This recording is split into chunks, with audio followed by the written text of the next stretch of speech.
S4 media ముందుగా headlines. ఉప ముఖ్యమంత్రిగా బాధ్యతలు స్వీకరించిన పవన్ కళ్యాణ్ ఉద్యాన పంటలకు ఉపాధి హామీ పథకంపై తొలి సంతకం. కలకల్లాడిన సచివాలయం, పలువురు మంత్రులు బాధ్యతల స్వీకరణ. రేపు అమరావతిలో చంద్రబాబు పర్యటన. ప్రజావేదిక నుంచి ప్రారంభం. ఇక డీటెయిల్స్ లోకి వస్తే, పంచాయతీరాజ్, గ్రామీణాభివృద్ధి, అటవీ, పర్యావరణ, గ్రామీణ రక్షిత మంచినీటి పథకం, శాస్త్ర సాంకేతిక శాఖల మంత్రిగా కొణిదెల పవన్ కళ్యాణ్ బుధవారం విజయవాడలోని క్యాంప్ కార్యాలయంలో బాధ్యతలు స్వీకరించారు.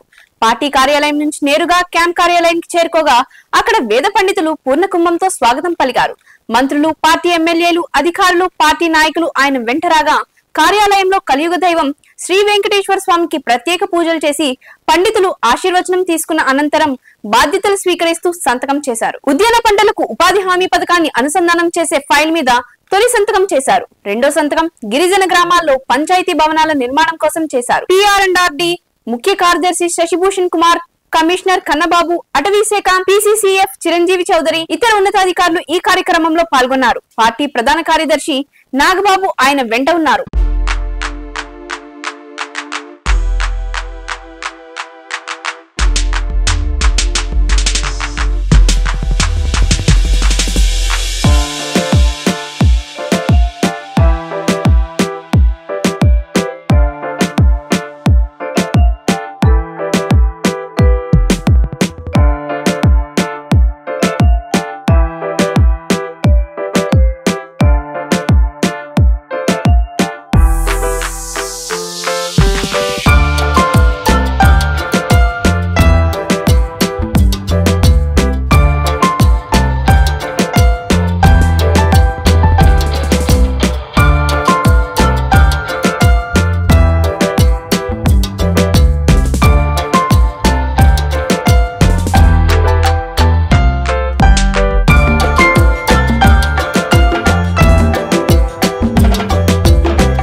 చంద్రబాబు కారణమని మాజీ మంత్రి అంబటి రాంబాబు ఆరోపించారు. 2018లోనే పోలవరం పూర్తి చేస్తామని చెప్పి ఆయన విస్మరించారని అన్నారు. జగన్ హయాంలో పోలవరం పనులు సర్వేగంగా జరిగాయని, పోలవరానికి ద్రోహం చేశారని ఎల్లో మీడియా తప్పుడు కథనాలు రాస్తోంది అన్నారు. మా పాలనలో ప్రాజెక్ట్ పనుల్లో ఎలాంటి తప్పులు జరగలేదు అని, జగన్ పై బురద చల్లాలని ప్రభుత్వం కుట్ర చేస్తుందని ఆయన మండిపడ్డారు. ఇక్కడ ప్రజలు, మేధావులు, నీటిపారుదల మీద అవగాహన ఉన్నవారు, దీన్ని స్టడీ చేయాలనుకునేవారు, వారందరికీ నేను కొన్ని విషయాలు ఈ సందర్భంగా చెప్పాలనేటువంటి ఆలోచనతో ఉన్నా. అదేమిటంటే, ఇదే చంద్రబాబు నాయుడు గారి ప్రభుత్వం అధికారంలో ఉన్నప్పుడు 2019కి ముందు, మేము అధికారంలోకి వచ్చే ముందు ఏం చెప్పారు? శాసనసభలో చెప్పారు, బహిరంగ చెప్పారు. 2019కి అంటే 2018కే పోలవరం ప్రాజెక్టుని పూర్తి చేసి ఎన్నికలు వెళతాం అని శపథం చేశారు. ఆ తర్వాత మా ప్రభుత్వం వచ్చింది. మా ప్రభుత్వం కూడా 2022కు పూర్తి చేసి ఎన్నికలకు వెళ్తామనేటువంటి మాట మాట్లాడిన మాట వాస్తవం. ఆ తరువాత మేము రివ్యూ చేసుకొని వాస్తవాలన్నిటినీ కూడా క్రోడీకరించుకొని, ఇది ఇప్పుడు సాధ్యపడేటువంటి అంశం కాదు, ఎప్పుడు పూర్తి చేస్తామో చెప్పలేనటువంటి పరిస్థితిలో పోలవరం ప్రాజెక్టు ఉన్నది అని తొలిసారిగా చెప్పినటువంటి వ్యక్తిని ఆ రోజు నేను ఇరిగేషన్ మంత్రిగా. ఎందుకు చెప్పాను? ఇవాళ మీరు ఏం చేస్తున్నారు? నేను ఒకటి మనవి చేస్తున్నా, దయచేసి ప్రజలు అర్థం చేసుకొని, ఇవాళ మేము ఓటమి పాలై ఉన్నాం. చంద్రబాబు నాయుడు గారు గెలిచి ఉన్నారు కూటమిలో, ఆయన ద్విగుణీకృతమైన ఉత్సాహంలో ఉన్నాడు. అంత మాత్రాన ఆయన అబద్ధాలు చెప్తే నిజాలు ఎలా అవుతాయని అడుగుతాం. జగన్మోహన్ రెడ్డి గారే ఈ విధ్వంసానికి కారణం అనేటువంటి మాట పదే పదే చెప్పేటటువంటి ప్రయత్నం చేస్తున్నారు. నేను వైసీపీ వ్యక్తిగానో, జగన్మోహన్ రెడ్డి గారి అనుంగు శిష్యుడిగానో, రాజశేఖర రెడ్డి గారి శిష్యుడిగానో, లేదా బురద జల్లే కార్యక్రమంతోనో నేను చెప్పడం లేదు. హృదయపూర్వకంగా మనస్ఫూర్తిగా చెప్తున్నా, చంద్రబాబు నాయుడు గారు 2019కి పూర్వం చేసినటువంటి ప్రధానమైన తప్పిదం వలనే ఈ సంక్షోభం ఏర్పడిందని నేను మనవి చేస్తున్నాను. 4 సంవత్సరాలు అంటున్నాడు, 4 సంవత్సరాలు కూడా పూర్తవుద్దని నాకు నమ్మకం లేదు. 4 సంవత్సరాలని ఆయన మొన్నే అనేసేస్తున్నాడు. నిన్న 4 సంవత్సరాలు పడుతుంది అని అధికారులు చెప్పారు అని మీకు గుర్తుందా లేదా? నారా చంద్రబాబు నాయుడు గారితో సైతం కూటమిలో సభ్యులందరూ కూడా ఎప్పుడు మీరు పూర్తి చేస్తారు అంటే చెప్పలేనటువంటి మంత్రి ఒక మంత్రి అన్నారు. నేను మనవి చేస్తున్నా, ఇవాళ ఈ ప్రాజెక్ట్ ఇంత ఆలస్యం కావడానికి చంద్రబాబు నాయుడు గారు అధికారంలోకి వచ్చి జగన్మోహన్ రెడ్డి అంటున్నాడు, మేము అధికారంలోకి వచ్చి చంద్రబాబే అంటున్నాం. పరస్పర ఆరోపణలు చేసుకుంటున్నాం, పరస్పరం ఒకరి మీద ఒకరు బురద జల్లుకుంటున్నాం అనుకోండి కాసేపు. అయితే వాస్తవాలు గమనించలేరు ప్రజలు? వాస్తవాలు చెప్పుకోలేమా ప్రజలకి? వారికి మీడియా శక్తి ఉంది, వారి ఇష్టం వచ్చినట్టు రాసేస్తున్నారు. కానీ ప్రజలకి విఘ్నత ఉంటుంది, మేధావులకు విఘ్నత ఉంటుంది, ఇరిగేషన్ మీద అవగాహన ఉన్న వాళ్ళకి ఉంటుంది. ఎక్కడ తప్పు జరిగింది? ఇది ప్రధానమైనటువంటి కీలకమైన కోర్ ఇష్యూ. ఎక్కడ తప్పు జరిగింది? జగన్మోహన్ రెడ్డి గారి టైంలో తప్పు జరిగిందా? నారా చంద్రబాబు నాయుడు గారి టైంలో తప్పు జరిగిందా? నేను మనవి చేస్తున్న, జగన్మోహన్ రెడ్డి గారి హయాములో ఏ విధమైన తప్పిదము జరగకపోగా వేగవంతంగా ప్రాజెక్టును పూర్తి చేయడానికి ప్రయత్నం చేశామని మనస్ఫూర్తిగా చెప్పదలుచుకున్నా. దానికి వివరాలు కావాల్సి వచ్చినా చెప్తా. చంద్రబాబు నాయుడు గారి హయాంలో పూర్తిగా తప్పిదం జరిగింది. ఎందుకు రాంబాబు గారు ఇలా బురద జల్లి కార్యక్రమం చేస్తున్నారు చంద్రబాబు నాయుడు గారిని అంటే దానికి సమాధానం చెప్తా. నేను ఒకటే మనవి చేస్తున్నా, ఇది చాలా వైవిధ్యం కలిగినటువంటి ప్రాజెక్ట్, ప్రపంచంలోనే చాలా అరుదైనటువంటి ప్రాజెక్ట్. ఈ ప్రాజెక్ట్లో డయాఫ్రమ్ వాల్ అనేది చాలా కీలకమైనది. డయాఫ్రమ్ వాల్ అనేది చాలా కీలకమైనది. డయాఫ్రమ్ వాల్ నిర్మాణం చేయవలసింది ఎప్పుడు అంటే 2 కాఫర్ డ్యాములు పూర్తి చేసిన తరువాత మాత్రమే, మరొక్కసారి చెప్తున్నా, 2 కాఫర్ డ్యాములు, ఎగువ కాఫర్ డ్యామ్, దిగువ కాఫర్ డ్యామ్, 2 కాఫర్ డ్యాములు పూర్తి చేసిన తరువాత మాత్రమే. నా ఇల్లు కడుతున్నప్పుడు సైట్ సూపర్వైజర్ కోసం engineering graduates, civil engineering graduates నెలకు 15,000 రూపాయలు ఇవ్వండి, మేం పని చేస్తామన్నారు. అదే మేస్త్రి నెలకు 60,000 రూపాయలు అడిగాడని తెలంగాణ ముఖ్యమంత్రి రేవంత్ రెడ్డి చేసిన వ్యాఖ్యలు ఇప్పుడు వైరల్ గా మారాయి. నా సొంత అనుభవమే నేను చెప్పదలుచుకున్నా. నేను సొంత ఇల్లు కట్టుకుందామని పని మొదలు పెడితే సైట్ సూపర్వైజర్ కోసం నేను కావాలి అని కొంతమంది తెలిసిన వాళ్ళకి చెప్తే engineering graduates, civil engineering graduates or engineering graduates వచ్చి 15,000కు పని చేస్తాము, మాకు అవకాశం ఇవ్వమని అడిగినారు. కానీ మేస్త్రిగా అనుభవం ఉండి నిర్మాణ రంగంలో కొంచెం నైపుణ్యం ఉన్న వాళ్ళని అడిగితే 60,000 రూపాయలు అడిగినారు. నాకు అర్థం కాలే, చదువుకున్న ఇంజనీరింగ్ గ్రాడ్యుయేట్ 15,000కు వచ్చేదేంది, పని తెలిసినోడు 60,000 అడిగేది ఏంది అని.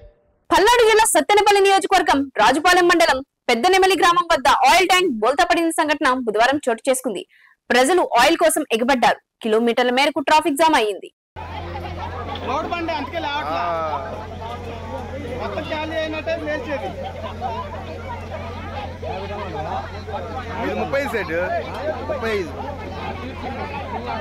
దాంట్లో మ్యాక్సిమం 10 టన్నులు పోయినా కూడా పోయి ఉండదు, 2-3 టన్నులు కూడా పోయి ఉండదు.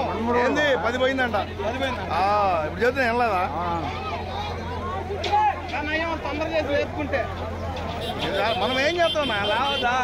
ఇప్పుడు లేస్తే ఇంకా ఎక్కువ పోద్ది, నీకు ఇంకా విషయం తెలీదు, లేస్తే ఎక్కువ పోద్ది.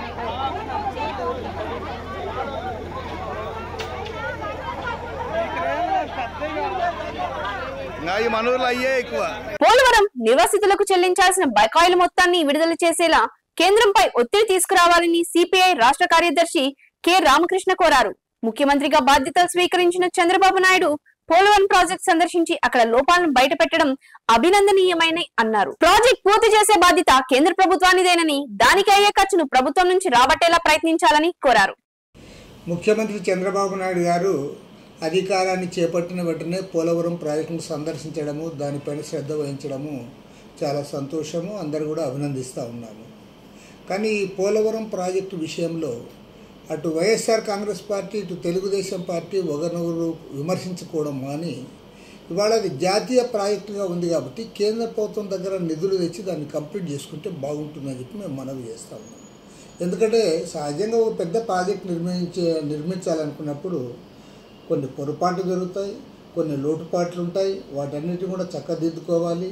ఏదేమైనా సరే అది జాతీయ ప్రాజెక్టుగా ప్రకటించిన కేంద్ర ప్రభుత్వం దాన్ని పూర్తి చేయడానికి సక్రమంగా వారి నిధులు ఇవ్వడంలా, పైగా ఇవాళ పోలవరంలో మేజర్ కాంపోనెంటు నిర్వాసితులకు ఇవ్వాల్సిన అమౌంట్. అసలు నిర్వాసితులను వీరు పట్టించుకోకుండా, వారి గురించి మాట్లాడకుండా ఎంతసేపు డయాఫ్రమ్ వాల్ గురించి, లేదంటే కాఫర్ డ్యామ్ గురించి, లేదంటే గేట్లు గురించి, వీటి గురించే మాట్లాడుతూ ఉన్నారు తప్ప నిర్వాసితుల గురించి ఒక్క మాట మాట్లాడలేదు. నిన్న చంద్రబాబు నాయుడు గారు అక్కడికి వెళ్ళినప్పుడు కూడా నిర్వాసితుల అంశం అక్కడ ప్రస్తావనకే రాలేదు. ఎందుకంటే ఇవాళ 33,000 కోట్ల రూపాయలు నిర్వాసితులకు చెల్లించాల్సిన అవసరం ఉంది. చట్టబద్ధంగా ఇవాళ ల్యాండ్ అక్విజిషన్ యాక్ట్ 2013 ప్రకారం వారందరికీ న్యాయం జరిచిన తర్వాత మాత్రమే పోలవరం ప్రాజెక్టు నిర్మాణం పూర్తి చేయాల్సి ఉంటుంది. కాబట్టి ఏమంటే సైమల్టేనియస్గా ఒకవైపు ప్రాజెక్ట్ నిర్మాణం కంప్లీట్ చేయండి, అదేవిధంగా నిర్వాసితుల అమౌంట్ ఇవ్వండి, వాళ్ళకి ఇళ్ల నిర్మాణం చేపట్టండి, వారికి ఉపాధి చూపండి. కాబట్టి రెండు కూడా సక్రమంగా దాన్ని చేయాలి. దానిపైన కేంద్ర ప్రభుత్వం ఒత్తిడి తేవాలి. కేంద్ర ప్రభుత్వం ఇప్పటికే నిర్వాసితులకు ఇవ్వాల్సిన అమౌంట్ దాటవేయడానికి ప్రయత్నం చేస్తూ ఉంది. దాన్ని కూడా గుర్తిరిగి ముఖ్యమంత్రి గారు కేంద్ర ప్రభుత్వం పైన ఒత్తిడి తెచ్చి నిర్వాసితులకు ఇవ్వాల్సిన అమౌంట్, పోలవరం సత్వర నిర్మాణం పూర్తి, రెండింటి కోసం కృషి చేయాలని చెప్పి కోరుతా ఉన్నాం. ఆ రకంగా అన్ని పార్టీల సహకారంతో ముందుకు సాగాలని చెప్పి కూడా కోరుతాం. రానున్న శాసనసభ సమావేశాలు రాష్ట్ర అభివృద్ధికి, ప్రజా సంక్షేమానికి సంబంధించి అర్థవంతమైన చర్చలు జరగాలని కోరుకుంటున్నట్లు మంత్రి పయ్యావుల కేశవ్ అన్నారు. టీడీఎల్పీలో దివంగత ముఖ్యమంత్రి నందమూరి తారక రామారావు చిత్రపటానికి నివాళులర్పించిన అనంతరం శాసనసభ కార్యాలయంలో శాసనసభ వ్యవహారాల మంత్రిగా బాధ్యతలు స్వీకరించారు. ఈ సందర్భంగా ఆయన మాట్లాడుతూ శాసనసభ ఏర్పాట్లకై చెందిన ఫైల్స్ పై తొలి సంతకాలు చేశారు. రాష్ట్ర ప్రజలకు జవాబుదారీతనంతో కూడిన పారదర్శకమైన పాలన ముఖ్యమంత్రి నారా చంద్రబాబు నాయుడు సారథ్యంలో రాష్ట్ర ప్రజలకు అందించేందుకు కృషి చేస్తామని తెలిపారు.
బోండా ఉమామహేశ్వరరావుపై కార్పొరేటర్ నందేపు జగదీష్ మరోసారి తీవ్ర వ్యాఖ్యలు చేశారు. ఉద్దేశపూర్వకంగానే తన భవనాన్ని అక్రమ కట్టడం పేరుతో కూలగొట్టారని ఆయన వాపోయారు.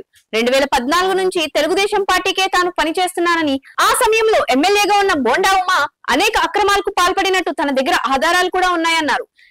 వీటిని టీడీపీ అధినేత చంద్రబాబు నాయుడు దృష్టికి తీసుకువెళ్తానని ఆయన చెప్పారు. తాను దళితుడిగా అయినందున ఇటువంటి దాడులు చేస్తున్నారని జగదీష్ ఆరోపించారు. నేను కొనుక్కున్న ఇల్లు అక్రమ కట్టడం అని చెప్పి నేను ఆక్రమించుకున్నానని చెప్పి మరి మున్సిపాలిటీ వాళ్ళు అధికారులు వచ్చేసి పడగొట్టడం జరిగింది. పడిన తర్వాత నేను 15వ తారీఖున ఊళ్ళో 15వ తారీఖు నుంచి మరి నేను శిరోమండలం చెల్లించుకోవడం జరిగింది. అయిపోయిన తర్వాత దాని విధానం ఎస్సీసీలు జైపాల్ గారు వీళ్ళంతా కూడా నా మీద మీటింగ్ పెట్టడం జరిగింది. దానికని మళ్ళీ నేను మీటింగ్ పెట్టడం జరిగింది. ఏమంటారు వాళ్ళు, ఇది బోనామేశ్వరగా చేయించింది కాదు, ఆక్రమించుకున్నావు కాబట్టి అధికారులు వచ్చి పగలగొట్టారు అన్నారు. సరే, బోనామేశ్వరగా చేయించలేదు. మరి ఏ నియోజకవర్గం కూడా తూర్పులో కానీ పశ్చిమలో కానీ ఎక్కడ కూడా ఇటువంటి అరాచకాలు జరగడం ఏంటి అధికారులు ఏమంటారు, మీరు భవనోపమాశ్రయ గారితో ఫోన్ చేయించుకోండి, మీరు భవనోపమాశ్రయ గారితో ఫోన్ చేయించుకోండి అని చెప్తారు. కానీ భవనాశ్రయ గారు మా మిస్సెస్ ఉన్నట్టు సరేనా మా మిస్సెస్ ఫోన్ చేద్దామని ట్రై చేస్తే నేను వద్దని చెప్పాను. మళ్ళీ లేకపోయింది అనవసరానికి నేను ఆల్రెడీ ఆవేశం ఎక్కువ, దాని మూలన కొద్దిగా ఇబ్బందికరంగా ఉంటుందని చెప్పేసి ఆయన మాట్లాడుతున్నాను. సరే సరే సరే చెప్పాలి అన్నదాని ప్రకారం ఓకే. నా దగ్గరికి వేరే మిత్రుడు వాళ్ళు వచ్చేసి ఇలాగా అనిల్ మాస్టర్ కూడా బాగుంటారు, దీనికి ఆయన బాగానే ఉన్నాడు, ఆయన వాళ్ళ దేని పనులు కదా అంటే గెలిచిన తర్వాత కనపడలేదని చెప్పేసి ఆయన పాల్గొంటారు. అలాగే ఒక రెడ్డి గారు కదా పాల్గొంటారు, కోసూరు మణి గారు పడగొట్టించారు, వీళ్ళ వర్షం అనేది వాళ్ళ ఒకరు పడగొట్టించారు. ఏంటి భయభ్రాంతి, సరే భవనం చేయట్లేదు నేను మీరు రావాల్సిన అవసరం ఉంది. నేను భవనశ్రాయ్ గారికి 2014లో 2013 నుంచి 2018 వరకు ఆయనకి ఎంతో సేవ చేయడం. రాష్ట్ర సచివాలయం మంత్రులతో కలకల్లాడింది. ఎన్నికల నోటిఫికేషన్ తర్వాత సచివాలయం బోసిపోయింది. ఎన్నికల అనంతరం కొత్త ప్రభుత్వం ఏర్పాటు కావడం, కొత్త మంత్రులుగా పలువురు నియమితులు కావడం తెలిసిందే. శుక్రవారం నుంచి శాసనసభ సమావేశాలు ఉండటంతో మంత్రులుగా నియమితులైన అనేక మంది బుధవారం బాధ్యతలు స్వీకరించారు. హోంమంత్రిగా వంగలపూడి అనిత బాధ్యతలు స్వీకరించారు. ఈ సందర్భంగా రాష్ట్ర డీజీపీ హరీష్ కుమార్ గుప్తాతో పాటు అనేక మంది ఉన్నతాధికారులు మంత్రిని గౌరవ సూచకంగా కలిసి అభినందనలు తెలిపారు.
రికార్డు పెట్టు. ఓకే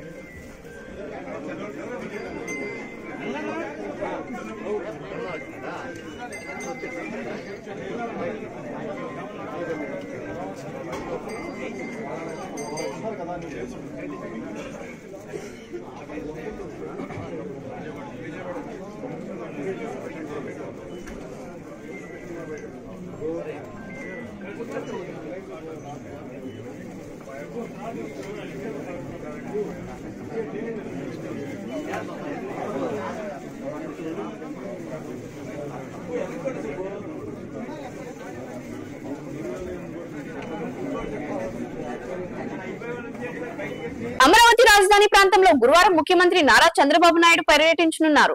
ముఖ్యమంత్రి హోదాలో తన రెండో పర్యటనలో భాగంగా రాజధాని ప్రాంతంలో పర్యటించి నిర్మాణాల స్థితిగతులను పరిశీలించనున్నారు. గురువారం తన నివాసం నుండి ఉదయం 11 గంటలకు పర్యటనకు బయలుదేరతారు. ఉండవల్లిలో నాటి ప్రభుత్వం కూల్చిన ప్రజావేదిక నుంచి సీఎం పర్యటనను ప్రారంభించనున్నారు. అనంతరం ఉద్దండరాయునిపాలెంలో ప్రధానమంత్రి నరేంద్ర మోడీ చేతుల మీదుగా రాజధానికి శంకుస్థాపన చేసిన ప్రాంతాన్ని సందర్శిస్తారు. అక్కడి నుండి seed axis road, all India services అధికారులు, మంత్రులు, న్యాయమూర్తుల గృహ సముదాయాలను, ఇతర నిర్మాణాలను పరిశీలించనున్నారు.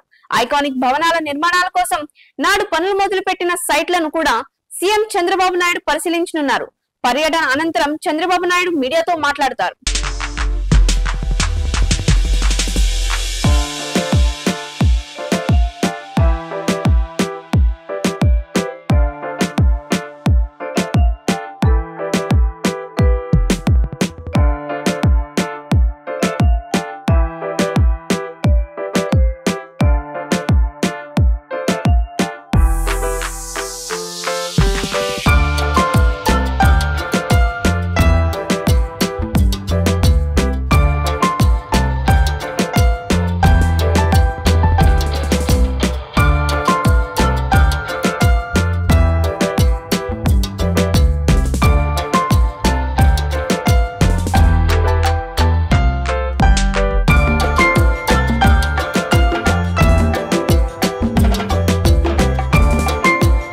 ముగించే ముందు హెడ్లైన్స్ మరోసారి. ఉప ముఖ్యమంత్రిగా బాధ్యతలు స్వీకరించిన పవన్ కళ్యాణ్ ఉద్యాన పంటలకు ఉపాధి హామీ పథకంపై తొలి సంతకం.